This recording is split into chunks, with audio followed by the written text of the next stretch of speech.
Hello everyone, good evening. और आप सभी लोग खुश हो, मस्त हो। क्लासेस आपकी कंटिन्यू कर दी गई हैं। जैसा कि आप उम्मीद कर रहे थे कि सीटेट की क्लास भी पढ़ाई जाए, तो हमने टेट के बाद सीटेट की क्लास स्टार्ट कर दी है। टेट का पेपर अभी होने वाला नहीं, थोड़ा सा पोस्टपोन चल रहा है। जैसे ही टेट का पेपर भी करीब आता है, हम उसकी भी क्लास का जो क्वेश्चन सीरीज चले थे उसको स्टार्ट कर देंगे। ठीक है, तो सबसे पहले सीटेट का पेपर है। सीटेट के बारे में हम अच्छे से डिस्कस करते हैं, सीटेट के बारे में समझते हैं कि सीटेट में क्या पूछता है, क्या पढ़ना है और कैसे काम करना है और कैसे सफलता पानी सीटेट में। सीटेट आपका 16 दिसंबर से स्टार्ट होने वाला है और 16 जनवरी तक एक लॉन्ग टर्म में पेपर चलने वाला है।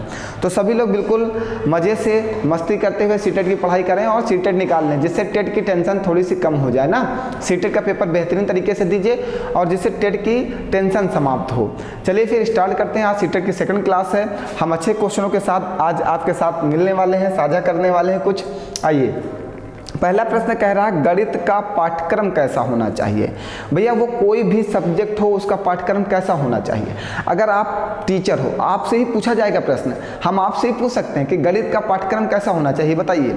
अगर आप चाहते हो कि किसी बच्चे को पढ़ाना है, आप मान लीजिए आपको टेट के बच्चों को पढ़ाना है, तो टेट के बच्चों को पढ़ाने के लिए आप क्या करोगे, उसके पाठ्यक्रम को देखोगे। पाठ्यक्रम को किसके अनुसार देखोगे, बच्चों के अनुसार देखोगे कि बच्चे किस कैपेसिटी के हैं, तो उन्हें किस तरह पढ़ाया जाए। वैसे ही छोटे छोटे बच्चों को हमें जब पढ़ाना होता है तो सबसे पहले सिलेबस देखना होता है। तो सिलेबस हम किसके अनुसार निर्धारित करते हैं, बच्चों के अनुसार निर्धारित करते हैं कि बच्चे किस साल के हैं, किस क्लास में हैं, एज कितनी है, कैपेबिलिटी कितनी है, हम सारी चीज़ें देखते हैं ना। तो सबसे पहले किसी भी सब्जेक्ट का सिलेबस हो वो हमेशा बाल केंद्रित होता है। तो गणित का पाठ्यक्रम कैसा होना चाहिए, बाल केंद्रित होना चाहिए। सभी लोग नोट डाउन कर लेंगे, इंपॉर्टेंट प्रश्न है और पूछा जा सकता है। ठीक है, सबको समझ में आ रहा है ना। गणित का पाठ्यक्रम कैसा होना चाहिए, बाल केंद्रित होना चाहिए। आइए नेक्स्ट क्वेश्चन देखते हैं। नेक्स्ट प्रश्न कह रहा है शिक्षण के 3 ध्रुव होते हैं। शिक्षण के 3 ध्रुव कौन से होते हैं, सबसे पहले आपको ये बताना है। भैया आप एक शिक्षक हो, आप सीटेट और टेट दे रहे हो, तो आप एक शिक्षक हो, अपने आप को फील दो कि आप एक टीचर हो। आप फील दो, देखो फील देने में बहुत मज़ा आता है ना। तो आप फील दो कि आप एक शिक्षक हो, और शिक्षक हो तो शिक्षण के कार्य क्या होने चाहिए। अगर आप शिक्षण कार्य करने जा रहे हो तो सबसे पहले वहाँ पे एक शिक्षक आप होने चाहिए। शिक्षक का होना जरूरी है ना शिक्षण कार्य के लिए। और अगर आप शिक्षण कर रहे हो तो किसको शिक्षण कर रहे हो, जैसे आप हो तभी मैं पढ़ा रहा हूँ। अगर आप नहीं होते तो मैं कहाँ किसको पढ़ा देता, भूतों को पढ़ा देता, प्रेतों को पढ़ा देता क्या ना। तो शिक्षण के लिए शिक्षक जरूरी है, शिक्षक के बाद विद्यार्थी जरूरी है। तो दूसरा हमें क्या चाहिए, विद्यार्थी चाहिए। पढ़ाएंगे किसको, ऐसे अकेले पढ़ते रहेंगे, पढ़ाते रहेंगे। तो शिक्षक प्लस विद्यार्थी, 2 चीज़ तो हो गए। तीसरी चीज़, पढ़ाने से पहले आपको अपना सिलेबस देखना होगा कि अगर हम सीटेट पढ़ा रहे हैं, जैसे मैं सीटेट पढ़ा रहा हूँ, तो हम सबसे पहले सीटेट का सिलेबस देखते हैं, उसके पाठ्यक्रम के अनुसार ही शिक्षण कार्य कर सकते हैं। तो हमें क्या क्या चाहिए, पहले शिक्षण के 3 प्रमुख ध्रुव शिक्षक, शिक्षार्थी और पाठ्यक्रम है। ये तीनों इसके प्रमुख ध्रुव हैं। बहुत इंपॉर्टेंट प्रश्न है, रीट में पूछा गया है, आपके सीटेट में रिपीट हो सकता है। मैंने बोला प्रीवियस ईयर प्रश्न आपके पेपर में आ सकते हैं, बिल्कुल निश्चिंत रहें। सभी को समझ में आ रहा है। आइए नेक्स्ट प्रश्न लेते हैं। वाह, नेक्स्ट प्रश्न कुछ और ही आ गया। सीटेट में आया है ये प्रश्न। भैया ये प्रश्न सीटेट 2020 का आया हुआ है। मैंने बोला अभी मैं कुछ दिन तक प्रीवियस ईयर क्वेश्चन ही पहले आपको सॉल्व करा देता हूँ और करने के तरीके बता देता हूँ कि पेपर में आप आसानी से क्वेश्चंस को कैसे हैंडल करोगे। ठीक है, आइए पहला प्रश्न कह रहा है आरोही क्रम में व्यवस्थित करने पर निम्नलिखित संख्या में कौन सी संख्या तृतीय स्थान पे आएगी। तृतीय स्थान पे, तीसरे स्थान पे। Which of the following is third place when the numbers are arrange in ascending order. जब भी संख्याओं को असेंडिंग ऑर्डर मीन्स बढ़ते हुए क्रम में सेट किया जाए, मीन्स छोटी फिर बड़ी फिर बड़ी फिर बड़ी फिर बड़ी फिर सबसे बड़ी। एक प्रोसेस होता है, सबसे पहले छोटा स्टूडेंट, फिर थोड़ा उससे बड़ा, फिर उससे बड़ा, फिर उससे बड़ा, फिर सबसे बड़ा। ऐसे ही तो हम लोग अरेंज करते हैं, इसी को असेंडिंग ऑर्डर करते हैं, बढ़ता हुआ क्रम कहते हैं ना। तो सबसे पहले हम संख्याओं को असेंडिंग ऑर्डर में सेट करते हैं। चलिए, पहली संख्या 7.07, दूसरी संख्या 7.70, तीसरी संख्या 7.707, चौथी संख्या 7.007, तीसरी लास्ट संख्या 0.77। तो सबसे पहले सबसे छोटी संख्या कौन सी होगी प्यारे बच्चों, 0.77। क्योंकि इन सभी संख्याओं को अगर पीछे की वैल्यू अगर आप इन सभी संख्याओं की पीछे की वैल्यू हटा दें कि पीछे कोई वैल्यू नहीं है, तो ये इन सब संख्याओं में आगे क्या लिखा हुआ है, 7 लिखा हुआ है, 7 लिखा हुआ है।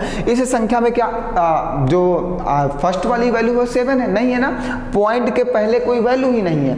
तो सबसे छोटी संख्या कौन सी हो जाएगी, 0.77। अब सेकेंड नंबर की संख्या निकालते हैं कि सेकेंड नंबर की संख्या कौन सी होगी। यहाँ पे लिखा 7.07, ये 7.7, ये 7.07, ये लिखा 7.007। तो ये संख्या हो जाएगी हमारे सेकेंड नंबर की 7.007। हमें थर्ड नंबर की संख्या बतानी है। अब हमारे पास ये दो संख्याएं तो हट गई, इन दो संख्याओं से हमारा कोई मतलब नहीं रह गया। अब हमारे पास 3 संख्याएं बची हैं, कौन कौन सी, एक बची 7.07, एक बची है 7.7, एक बची 7.707। तो थर्ड नंबर की संख्या कौन सी होगी, 7.07। तो थर्ड नंबर की संख्या कौन सी हो जाएगी, 7.07। आपका आंसर आ गया 7.07। बताइए कोई प्रॉब्लम। ये सीटेट के आए हुए प्रश्न हैं और बिल्कुल निश्चिंत रहें, सीटेट भी ऐसे ही प्रश्न पूछने वाला जैसे हमने आपके साथ टेट में दावा किया था कि जैसा मैं पढ़ाऊंगा पेपर वैसा ही पूछेगा। और हमने कहा था कि अगर आप हमसे पढ़े हो तो मैथ के लिए बिल्कुल निश्चिंत रहो, जितना पढ़ा दूंगा उतना सॉलिड होगा, उतने में ही पेपर हो जाएगा। ज़्यादा पढ़ने की ज़रूरत नहीं है, इधर उधर चैनल पे भटकने की ज़रूरत नहीं है, क्योंकि जो मैराथन चलती है उसमें कुछ कभी कभी फर्जी की क्लासेस चलने लगती है ना। तो आप लोग ज़्यादा भटको नहीं, कम पढ़ना है, कम पढ़ के ही सिलेक्शन लेना है। ज़्यादा पढ़ के सिलेक्शन लेके क्या करेंगे ना, थोड़ी सी स्टडी में ही सिलेक्शन हो रहा, तो हम ज़्यादा मेहनत करके क्या करेंगे।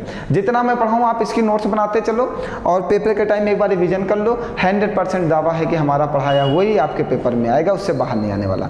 और भैया सबसे बड़ी बात, आप लोग लाइक कमेंट और शेयर जरूर करें। आप लोग लाइक कमेंट शेयर नहीं करते हो, मैं इसीलिए क्लास लेने नहीं आता हूँ। मैं सोचता हूँ आपको शायद मेरी क्लास पसंद ही नहीं आती है। तो आपसे निवेदन है एक बार फिर से कि आप लोग लाइक करें, शेयर करें और कमेंट करें। कमेंट करके ये ज़रूर बताएं कि आपको समझ में आ रहा है या नहीं आ रहा, वरना मैं क्लासेस फिर रोक दूंगा। अगर आपने कमेंट नहीं किया तो क्लासेस रुक जाएंगे, याद रखिएगा। आइए नेक्स्ट क्वेश्चन कह रहा है, फिर ये प्रश्न जो है आपका रीट पेपर में आया है, रीट 2021 के पेपर का है। अभी मैं प्रीवियस ईयर प्रश्न ही करा रहा हूँ क्योंकि ये क्वेश्चंस पूछे जा सकते हैं। बहुत ही अच्छा प्रश्न है, बहुत ही माइंड लगा के इस क्वेश्चन को समझना है और प्रश्न पेपर में सॉल्व नहीं करना। मैं हमेशा कहता हूँ प्रश्न सॉल्व नहीं करना है, बिना सॉल्व किए ही हम आंसर देंगे। चलिए कह रहा एक परिमेय संख्या का हर उसके अंश से 8 अधिक है। तो एक बात हमेशा समझिएगा, क्वेश्चन देखिए आपका कहता है तब परिमेय संख्या कौन सी है। तो ये ऑप्शन ए है, ये ऑप्शन बी है, ये ऑप्शन सी है, ये ऑप्शन डी है। परिमेय संख्या इन चारों में से एक ही होगी। पहले अब एक एक को समझा देते हैं। 13/21 लिखा हुआ, दूसरी 21/13 लिखा। देखिए आंसर हम कैसे देते हैं इस चीज़ को समझो, और आप भी पेपर में ऐसे ही आंसर दिया करो सेकंडों में, समय बर्बाद मत किया करो। समय बहुत ही कीमती है जिसका हमें सदुपयोग करना है ना, यही हमारी लाइफ बनाता है, यही हमारी लाइफ को बिगाड़ता है। तो आप सभी लोग मेहनत करते रहो और लाइक शेयर कमेंट भैया शेयर ज़रूर करो, जिससे आपके जितने भी जानने वाले हैं, जो भी सीटेट की तैयारी कर रहे हैं, उनको भी हमसे पढ़ने का मौका मिले, शायद कुछ अच्छा हो जाए। क्योंकि मेहनत करने से सफलता मिलती है, ऐसे तो सफलता मिलना थोड़ा सा मुश्किल है। हाँ, सभी लोग लाइक शेयर कमेंट करते रहो, जिससे कि हमें भी थोड़ा सा हौसला मिलता रहे कि आप लोग पढ़ाई कर रहे हो। ऐसे काम नहीं चलने वाला। आइए पहला प्रश्न जल्दी से इसको देखते हैं, बहुत ही स्पीड से देखिए। एक परिमेय संख्या का हर उसके अंश से 8 अधिक है। ये आपका अंश है और ये आपका हर है। देखिए सेकंडों में क्वेश्चन कैसे करते हैं बस ये समझिएगा। कह रहा है एक कोई परिमेय संख्या है जिसका अंश जो है उसके हर से, एक परिमेय संख्या का हर उसके अंश से 8 अधिक है। हर जो है अंश से 8 अधिक होना चाहिए। आओ चेक करो, देखो यहाँ पे कितना अधिक है, ये अंश है और ये हर है। एक परिमेय संख्या का हर उसके अंश से 8 अधिक होना चाहिए। ये इससे 8 अधिक है कि नहीं, 13 में 8 जोड़ दो 21 आएगा। यहाँ पे तो 8 कम है और यहाँ पे क्या है 7 कम है, यहाँ पे क्या है 6 ज़्यादा है। बात समझ पा रहे हो? उसने कहा एक परिमेय संख्या का हर उसके अंश से 8 अधिक है। अंश से हर जो है 8 कहाँ पे अधिक है? यहाँ पे अधिक है। तो आपका आंसर कौन सा आ गया? पहला वाला। बताओ कुछ करना है। देखिए अगर आप हमसे मैथ पढ़ते हो तो मैं मैथ लगाने के लिए कभी नहीं कहूँगा, मैथ लगाई नहीं जाती। अगर आपको बिलीव नहीं है तो मैं बहुत ही जल्द आपका टेट का हुआ पेपर सॉल्व करा दूंगा। आप देखिएगा कोई भी क्वेश्चन लगाना नहीं पड़ता। कोई भी प्रश्न अगर मैं लगाऊंगा तो आप बताइएगा सर आप प्रश्न लगाते हो। मैं लगाऊंगा नहीं, मैं आपको सिखाऊंगा कि पेपर में प्रश्न कैसे सॉल्व किया जाता है। मैं आज तक कंटिन्यू यही कर रहा हूं कि पेपर में प्रश्न कैसे सॉल्व किया जाता है, बस यही सिखाता हूं। आप संख्या बढ़ाओ, हमारे सब्सक्राइबर बढ़वाओ, हम फिर आपके साथ लाइव मिलते हैं और लाइव में तो और मजा आएगा फिर सीखने में ना। चलिए ये क्वेश्चन समझ में आ गया ना। अब आप बहुत सारे बच्चे कह रहे हो सर इसने आगे इतनी सारी कहानी दी उसको आपने नहीं पढ़ा। चलो अगर तुम्हारा मन है तो मैं एक बार पढ़ ही लेता हूँ कि ये क्या कह रहा है। कह रहा है यदि अंश में से 17 जोड़ने पर और हर में 1 घटाने पर परिमेय संख्या 3 प्राप्त होती। चलो इसकी बात समझते हैं। ये क्या कह रहा है? आंसर यही वाला है ना, पहला वाला 13/21। अब इसमें क्या कह रहा है इस बात को समझो। कह रहा है यदि अंश में 17 जोड़ दिया जाए और हर में 1 घटा दिया जाए तो ये 17 13 कितना हो जाएगा? 30 हो जाएगा। 7 3 10 0 80 लगा 1 2 1 3। और हर में अंश बटे हर में कितना घटा दिया जाए? 1 घटाने पर 1 घटा दिया जाए 20 हो जाएगा। अच्छा आगे का जो प्रोसेस है तो परिमेय संख्या 3 प्राप्त होती है। 3 तो नहीं प्राप्त होगी, बिल्कुल नहीं प्राप्त होगी। ये 17 जोड़ने पर कहीं क्वेश्चन गलत तो नहीं टाइप हो गया? आंसर लेकिन आपका सही है, बिल्कुल आप निश्चिंत रहो। जो हम लोग आंसर लेके आए हैं वो बिल्कुल सही है, ठीक है। यहाँ पे हमें लगता है कि 17 जोड़ने की जगह पे कुछ और जोड़ने की बात की, गलत टाइपिंग हुई है, ठीक है। चलो हम कल क्वेश्चन देख के आपको फिर से टाइप करके बता देंगे। वैसे आपका आंसर जो हमने बताया आप उस मेथड को अप्लाई करिए, पहले वाले को। 13 जो पहला वाला मेथड देखिए उससे आंसर आ रहा है, बस आप उसको समझिए, ठीक है। क्या कह रहा है? यदि यदि संख्या का हर उसके अंश से 8 अधिक है। संख्या का जो अंश है, अंश वो हर से संख्या का जो हर है वो अंश से 8 अधिक होना चाहिए और ये 8 अधिक है तो आपका आंसर पहला वाला आ जाएगा, ठीक है। ठीक है, कोई परेशानी नहीं, उसको भूल जाओ। हम जितना बताते हैं उतना करो, बस पेपर आपका निकल जाएगा। आप लॉन्ग मेथड से लगा के चेक कर लो, अगर आपका मन नहीं भर रहा तो आप एक बार लगा के चेक करो। आइए कह रहा 2 अंकों की सबसे बड़ी व सबसे छोटी अभाज्य संख्या में अंतर क्या है? 2 अंकों की सबसे बड़ी अभाज्य संख्या बताइए जल्दी से भैया, बताओ क्या हो सकती है 2 अंकों की सबसे बड़ी अभाज्य संख्या? 97 हो सकती है, बताओ कोई। 97 सबसे बड़ी अभाज्य संख्या 2 अंकों की हो सकती है या नहीं हो सकती? 99 नहीं हो सकती, 98 नहीं हो सकती, 97 हो सकती है या नहीं हो सकती? बताइए, हो सकती है ना? तो सबसे छोटी ढूंढो, 2 अंकों की सबसे छोटी अभाज्य संख्या। कह रहा 2 अंकों की सबसे छोटी अभाज्य संख्या, तो हम कहते हैं 2 अंकों की सबसे छोटी अभाज्य संख्या 11 होगी। अभाज्य संख्या क्या होता है? Prime number. प्राइम नंबर की बात कर रहा, वे संख्याएं जो स्वयं और 1 के अलावा किसी अन्य संख्या से विभाजित ना हो वे अभाज्य संख्याएं कहलाती हैं। वे संख्याएं जो 1 और स्वयं के अलावा किसी अन्य संख्या से विभाजित ना हो वे कौन सी संख्या कहलाती हैं? परिमेय संख्या कहलाती हैं। तो आइए 97 से 7 से 1 जाएगा 6, 9 से 1 जाएगा 8, आपका आंसर आ गया कितना? 86। ये भी रीट 2021 में पूछा गया। ये सब प्रश्न आपके पेपर के ही हैं, ये सब पेपर में पूछे जा रहे हैं, ठीक है, और पूछे जाएंगे, परेशान बिल्कुल ना होइए। आइए कह रहा राजन 2 छत पंखे 2500 रुपये प्रति पंखे की दर से खरीदे। उसमें से एक पंखे को 15% लाभ पर और दूसरे पंखे को 8% हानि पर बेच दिया। इस सौदे में कुल कितने प्रतिशत का लाभ या हानि हुई? इस सौदे में कितने % का प्रॉफिट या लॉस हुआ? तो होता है प्रॉफिट प्लस लॉस बाई 2। ये इसका सॉल्व फार्मूला है, ठीक है। तो क्या हुआ? पहले में 15% का लाभ, दूसरे में 8% की हानि, दोनों जुड़ जाएगा बटे में 2, तो 15 8 23। एक मिनट बेटा, प्रॉफिट प्लस लॉस बाई 2 होता है, तो प्रॉफिट प्लस लॉस कितने का हो रहा है? प्रॉफिट कितने का है? 15% का, लॉस कितने का हो रहा है? -8 बटे में 2। 15 से 8 घटा दो बटे में 2 लिख दो, तो 15 8 7 15 बटे में 2 कितना? 3.5% का लाभ। प्लस का आ रहा तो लाभ, माइनस का आता तो हानि। भैया अगर प्रॉफिट और लॉस परसेंट निकालना है और एक प्रॉफिट दिया गया है दूसरा लॉस दिया गया है तो दोनों जुड़ जाते हैं। और अगर दोनों प्रॉफिट हों, चलो वो क्वेश्चन आता है तभी बताते हैं ना, नहीं तो कंफ्यूज हो जाओगे। आप इसको ध्यान रखना, प्रॉफिट परसेंट और लॉस परसेंट की बात। और अगर आप यहाँ पे कंफ्यूज हो रहे हो कि सर जी यहाँ पे माइनस का चिन्ह कंफ्यूज करा, तो यहाँ पे जब हानि होगी तब माइनस का चिन्ह लगेगा, ठीक है, प्रॉफिट या लॉस परसेंट निकालने के लिए। बताइए कोई परेशानी है? ये भी रीट 2021 में पूछा गया। ऐसा ही प्रश्न आपके टेट में एक पेपर में आया था, आपको याद होगा शायद, जहाँ पे क्रय मूल्य 75 रुपये दिया गया था। कल मैं क्वेश्चन लेके आता हूँ तब उस पर डिस्कस करता हूँ, ऐसे मैं समझा भी नहीं पाऊंगा जब तक प्रश्न मेरे सामने नहीं होगा। चलिए, कह रहा है एक घनाभ की विमाएं 60 सेंटीमीटर, 54 सेंटीमीटर, 30 सेंटीमीटर हैं। एक घनाभ के अंदर 6 सेंटीमीटर भुजा के कितने घन रखे जा सकते हैं? जब भी ऐसा बात हो तो आप नंबर बराबर लिखिएगा, नंबर बराबर n बराबर देखिएगा घनाभ का आयतन, घनाभ का आयतन और बटे में घन का आयतन, ठीक है, घनाभ का आयतन बटे में घन का आयतन, ये लिख दीजिएगा।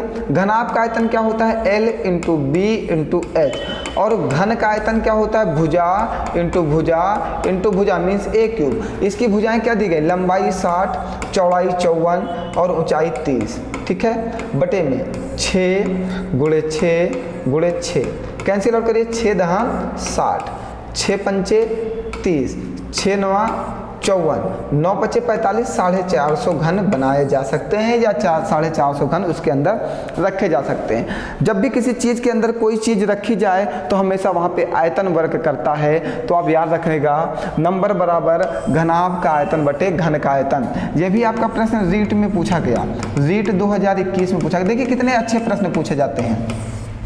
सीटेड ऐसे क्वेश्चनों को रिपीट कर सकता है, हमेशा ध्यान रखिएगा, ठीक है। चलिए नेक्स्ट प्रश्न पर चलते हैं। आइए, 16 लीटर धारिता वाली एक बाल्टी पूर्ण रूप से पानी से भरी हुई है। बाल्टी के इस पानी को छोटे छोटे बर्तनों में भरा जाना है। बाल्टी में भरे समस्त पानी को एक मग द्वारा 50 बार पूर्णतया भरकर छोटे छोटे बर्तनों में स्थानांतरित किया जाता है। मग की धारिता बताइए। भैया 16 लीटर पानी निकाला जाता है, 1 लीटर में कितने मिलीलीटर होते हैं? 1 लीटर में कितने मिलीलीटर होते हैं? सबसे पहले आप इसकी बात कर लीजिए और आपका आंसर तुरंत आ जाएगा। अब बहुत सारे बच्चे कंफ्यूज होंगे कि सर जी 1 लीटर में कितने मिलीलीटर होते हैं ना, सबसे बड़ी बात तो यही है। तो आप उस पर कंफ्यूज बिल्कुल मत हो, ठीक, बिल्कुल कंफ्यूज मत हो, ठीक। ये अच्छा मैं लिख ही देता हूँ, नहीं तो तुम कहोगे 1 लीटर में 100 मिलीलीटर होते हैं, ठीक है, याद रखिएगा। तो लीटर को मिलीलीटर में कन्वर्ट कर लो, 100 से गुणा कर लो, और जो मग की धारिता है वो 50 बार कार्य करता है। 50 से इसको डिवाइड कर दो, 50 दुना 100, तो 16 दुना सॉरी हमें लग रहा है कुछ कंफ्यूज हो गया मैं, 1 मिनट। 16 लीटर धारिता वाली एक बाल्टी पूर्ण रूप से पानी से भरी हुई है। बाल्टी के इस पानी को छोटे छोटे बर्तनों में भरा जाना है। मीन्स 16 लीटर की एक बाल्टी है, ये तो बात क्लियर है, और उसके पानी को निकाल के छोटे छोटे बर्तनों में रखना है हमें। कोई छोटे छोटे बर्तन है, साथ कुछ प्रश्न अभी पीछे नहीं दिखाई दे रहा है। चलिए अब दिखाई दे रहा है आप लोगों को, सबको क्लियर है बिल्कुल? हाँ, थोड़ा सा मुझे लगा डिस्टर्ब हुई ना। चलिए, ऐसा है ना कि इस समय सहालक कुछ ज़्यादा ही चल रही, जान ही रहे हैं आप, शादी फंक्शन प्रोग्राम। कल रात में मैं सो नहीं पाया, इसलिए आज थोड़ी सी प्रॉब्लम क्रिएट हो रही है। चलिए कोई नहीं, थक गया हूँ बहुत ज़्यादा, क्लास भी सुबह पढ़ानी पड़ी और उसके बाद पूरी रात सोया नहीं, तो जब भी ना सो तो माइंड तो थोड़ा सा डिस्टर्ब रहता ही रहता है। चलिए कोई बात नहीं, हमें क्लास देनी थी लेकिन अर्जेंट है क्योंकि आपका पेपर बहुत करीब है।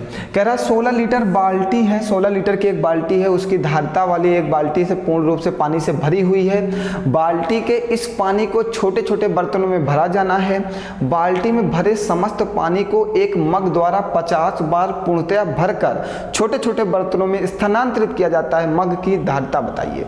मीन्स एक बाल्टी आपने रखी, उससे आप मग से पानी निकाल के दूसरे बर्तनों में स्थानांतरित कर रहे हो, और ये प्रोसेस आप 50 बार करते हो, तो उस मग की कैपेसिटी कितनी है? तो आप सबसे पहले ये जानना चाहोगे कि बाल्टी में पानी कितना, 16 लीटर है और 1 लीटर में 1000 मिलीलीटर होता है। 1 लीटर में 1000 मिलीलीटर होता है, तो टोटल पानी कितना हो गया उसमें? 16000 मिलीलीटर पानी हो गया उसमें, ठीक है। इसको एक मग से निकालते हैं कितनी बार, 50 बार। तो 16,000 को 50 से डिवाइड कर दो, आपको मग की धारिता पता हो जाएगी। काटिए, 5 3 15, 5 दूनी 10, मग की धारिता हो जाएगी 320 मिलीलीटर। ये मग की धारिता आ गई। ये भी सीटेट का आया हुआ प्रश्न है, ठीक है। बिल्कुल निश्चिंत रहो, हम गलत नहीं पढ़ाएंगे, चाहे पढ़ाए ना आपको, लेकिन कभी कभी माइंड थोड़ा सा डिस्टर्ब होता है, आप भी समझ सकते हो, आप भी एक टीचर ही हो, ऐसा तो है नहीं कि आप टीचर नहीं हो। चले आगे बढ़ें भैया, सबको समझ में आ रहा है? आइए, कह रहा है यदि दो, ये लघुत्तम समापवर्ती का क्वेश्चन है, ये आप ही बताना है, मैं तो नहीं बताने वाला इसको, ये तो आप बताओ। बहुत ही अच्छा प्रश्न है, एलसीएम एचसीएफ से। यदि दो परिमेय संख्याओं का एचसीएफ और एलसीएम कर लीजिएगा इसको, समान है तो वे निश्चित रूप से कैसी संख्याएं होंगी? संख्याएं ये ऑप्शन में दिया है, कमेंट करके बताओ कौन सा आंसर सही होगा। और ऐसा प्रश्न सीटेट में पूछा जाएगा, अभी लिख लीजिए, 100% दावे से कह रहा हूँ, ये प्रश्न किसी ना किसी सेट में आपको देखने को मिलेगा जरूर। तो इस क्वेश्चन को कमेंट करके बताइए कि इसका आंसर क्या आएगा आपका। चलें आगे बढ़ें, सभी लोग जल्दी से बताओ। आइए, 1-5 बहुत ही अच्छा प्रश्न है। थोड़ा सा मैं इसको बीच में लेता हूँ, थोड़ा सा बड़ा करता हूँ, जिससे आपको समझाने में थोड़ा सा उचित लगे और हम समझा पाएँ। चलिए, ऐसे प्रश्नों को पेपर में कैसे करते हैं ये समझिएगा। एक 5 अंकों की संख्या में दहाई के स्थान का अंक कितना है? इकाई के स्थान का अंक दहाई के स्थान के अंक का 1/4 है। दहाई के स्थान का अंक 8, इकाई और दहाई, इकाई और दहाई, इकाई और दहाई, इकाई और दहाई, दहाई के स्थान का अंक 8 है, नहीं है। दहाई के स्थान का अंक 8 है, दहाई के स्थान का अंक 8 है, दहाई के स्थान के अंक 8 नहीं है। देखिए, ऐसे प्रश्नों में एक एक लाइन पढ़ते जाओ, क्वेश्चन को करते जाओ, आंसर आ जाएगा। उसने कहा एक 5 अंकों की संख्या है, संख्या नीचे दी गई है, दहाई के स्थान का अंक 8 है, 2 जगह दहाई के स्थान का अंक 8 है। अब आगे आओ, आगे क्या कह रहा है? इकाई के स्थान का अंक दहाई के स्थान के अंक का 1/4 है। 1/4 का मतलब 8 का 1/4 कर दो, 4 दूनी 8, मीन्स इकाई के स्थान का अंक कितना होना चाहिए? 2 होना चाहिए। यहाँ पे भी 2 है, यहाँ पे भी 2 है। आगे आओ, 1000 के स्थान का अंक 0, इकाई दहाई सैकड़ा, इकाई दहाई सैकड़ा, 1000 के स्थान का अंक 0 और 100वें स्थान का अंक इकाई के स्थान के अंक का 2 गुना। ये लाइन पढ़िएगा, ये इंपॉर्टेंट है, बस यहीं से आंसर आ जाएगा। ये वाला, बस ये वाला आप एक बार लाइन को समझो, ये वाली लाइन को, 100वें स्थान का अंक, 100वें स्थान का अंक इकाई के स्थान के अंक का कितना है? 2 गुना है। तो 100वें स्थान का अंक, इकाई दहाई सैकड़ा, मीन्स ये 100वें स्थान का अंक है और ये 100वें स्थान का अंक है ना, सैकड़े के स्थान का अंक। तो 1 10 100 का जो प्लेस वैल्यू उसकी बात कर रहा है। तो इकाई मीन्स यूनिट डिजिट का 2 गुना, मीन्स यूनिट डिजिट का 2 गुना, तो 2 दूनी 4, यहीं पे है, यही आपका आंसर आएगा। भैया सीटेट ऐसे प्रश्न हर पेपर में दे रहा है और ये सीटेट 2020 में आया था। तो ऐसे प्रश्नों को करने का तरीका बिल्कुल आप हमारी तरह ही रखिएगा, एक एक लाइन पढ़ते जाइएगा और अपने ऑप्शन को मैच कराते जाइएगा, आपका आंसर गलत नहीं होने वाला है, ठीक है। सभी लोग एक एक लाइन को पढ़ें और क्वेश्चन का आंसर मैच कराते रहें। चलिए आइए लास्ट क्वेश्चन, निम्नलिखित में से कौन सा कथन सही नहीं है? कौन सा कथन सही नहीं है आपको ये बताना है। चलिए समझिएगा कौन सा कथन सही नहीं है, बेहतरीन क्वेश्चन है। अभाज्य संख्याओं के केवल 2 गुणनखंड होते हैं, ठीक है। आओ अभाज्य संख्या ले लो, जैसे 5 का गुणनखंड करो, 5 गुणे 1, 2 ही तो हुए। अभाज्य संख्या ले लो 3 गुणे 1, मीन्स पहला वाला सही है। आइए, 1 अंक वाली केवल 4 अभाज्य संख्याएं हैं। चलो देख तो कौन को, इस वाले पॉइंट को समझो। 1 अंक वाली केवल 4 अभाज्य संख्याएं, क्या? 2 3 5 7, ये भी सही है। इसके अलावा कोई और अभाज्य संख्या है ही नहीं। अभाज्य संख्या मीन्स प्राइम नंबर। तो 1 अंक वाली कितनी अभाज्य संख्याएं? केवल 4 हैं। तीसरे पे आओ, सभी अभाज्य संख्याएं विषम होती हैं। सभी अभाज्य संख्याएं विषम होती हैं? ऐसा संभव नहीं, क्योंकि देखो सबसे छोटी अभाज्य संख्या 2 होती है। सबसे छोटी अभाज्य संख्या क्या होती है? सबसे छोटी अभाज्य संख्या क्या होती है? 2 होती है, और 2 हमारी कौन सी सम संख्या है। तो उसने कहा सभी अभाज्य संख्याएं विषम होती हैं, इम्पॉसिबल है। तो यही उत्तर सही नहीं है। कह रहा कौन सा कथन सही नहीं है? तो यही कथन सही नहीं। देखिए ऐसे प्रश्न में एक एक पॉइंट को पढ़िएगा और अपने अनुसार उस क्वेश्चन की लैंग्वेज के अनुसार क्वेश्चन को सॉल्व करते चलिएगा। उसने पहला प्रश्न कहा अभाज्य संख्याओं के केवल 2 गुणनखंड होते हैं, हमने अभाज्य संख्या को गुणनखंड करके देख लिया, ठीक। फिर उसने कहा 1 अंक वाली केवल 4 अभाज्य संख्याएं, हमने 4 अभाज्य संख्या ली, ये भी सही मिल गया। फिर उसने कहा सभी अभाज्य संख्याएं विषम संख्याएं होती हैं, बस यही मुझे मिला क्योंकि सबसे छोटी अभाज्य संख्या 2 है जो एक सम संख्या है, बीस आगे मिलाने की जरूरत नहीं है। आइए, ये भी बहुत अच्छा प्रश्न है, सीटेट में पूछा गया है, ठीक है। आइए, वह संख्या जो 1 से 10 दोनों सम्मिलित तक की सभी संख्याओं से विभाजित हो। मीन्स एक ऐसी संख्या बतानी है जो 1, 2, 3, 4, 5, 6, 7, 8, 9, 10 इन सभी संख्याओं से विभाजित हो। और भैया हमने आपको एक बात हमेशा बताई है, जैसे हमें 9 दिखता है हमारा दिमाग डिजिटल सम के समय की तरफ जाता है। जैसे मुझे 9 दिखता है डिजिटल सम की तरफ जाता है, क्योंकि डिजिटल सम कहता है जहाँ पे संख्याओं का योग 9 होगा वही संख्या 9 से डिवाइड होगी। तो आइए देखते हैं 5, 2, 7, 2, 9। तो आंसर आपका कितना आ गया? 2520। जितने लोगों ने डिजिटल सम की क्लास नहीं पढ़ी है वो हमारी डिजिटल सम की क्लास जरूर पढ़ लें, वहाँ पे क्वेश्चन को सेकंडों में करने का तरीका सिखाया गया। आप देख रहे हैं क्वेश्चन को करने में समय नहीं लगने वाला आपको, आप हमसे पढ़ें, दावा है आपके मैथ में कोई भी आपका स्कोर ज़्यादा से ज़्यादा कराने के लिए मैं पूरा प्रयास करूंगा, कोई भी रोक भी नहीं सकता। अगर आप हमारे स्टूडेंट हो तो हमारा हमेशा प्रयास रहेगा कि आपको अच्छे नंबर और कम समय में उचित तरीके से पढ़ा के और ट्रिकी बेस पढ़ाया जाए, जिससे क्वेश्चन का कैलकुलेशन ना करना पड़े ना। तो उसने कहा वह संख्या जो 1 से 10 तक सम्मिलित सभी संख्याओं से विभाजित हो। तो हमने 1 से 10 तक की संख्या लिखी और 1 से 10 सब में हमें एक दिख दिया 9, और 9 फॉलो करता है डिजिटल सम। डिजिटल सम कहता है कि जिन संख्याओं का योग 9 होगा वो संख्या 9 से पूरा विभाजित होगी। तो उसने कहा कि जो संख्याएं हैं वो 9 से भी डिवाइड हो, 10 से भी डिवाइड हो, 6 से भी डिवाइड हो, 7 से भी डिवाइड, सबसे डिवाइड हो, तो ये संख्या का योग 1 आएगा। और 1 आएगा तो ये 9 से डिवाइड नहीं है।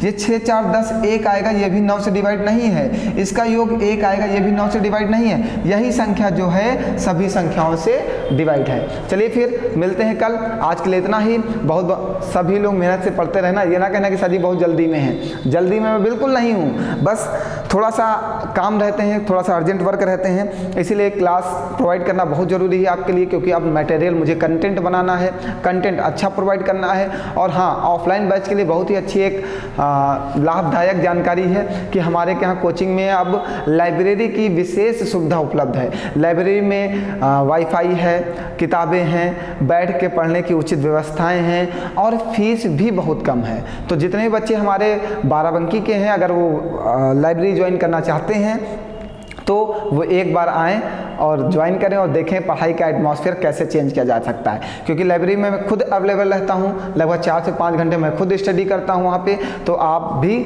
वहाँ पे आके स्टडी कर सकते हैं। तो मिलते हैं कल नेक्स्ट क्लास में। आप सभी लोगों का बहुत बहुत धन्यवाद। हंसते रहो, मुस्कुराते रहो।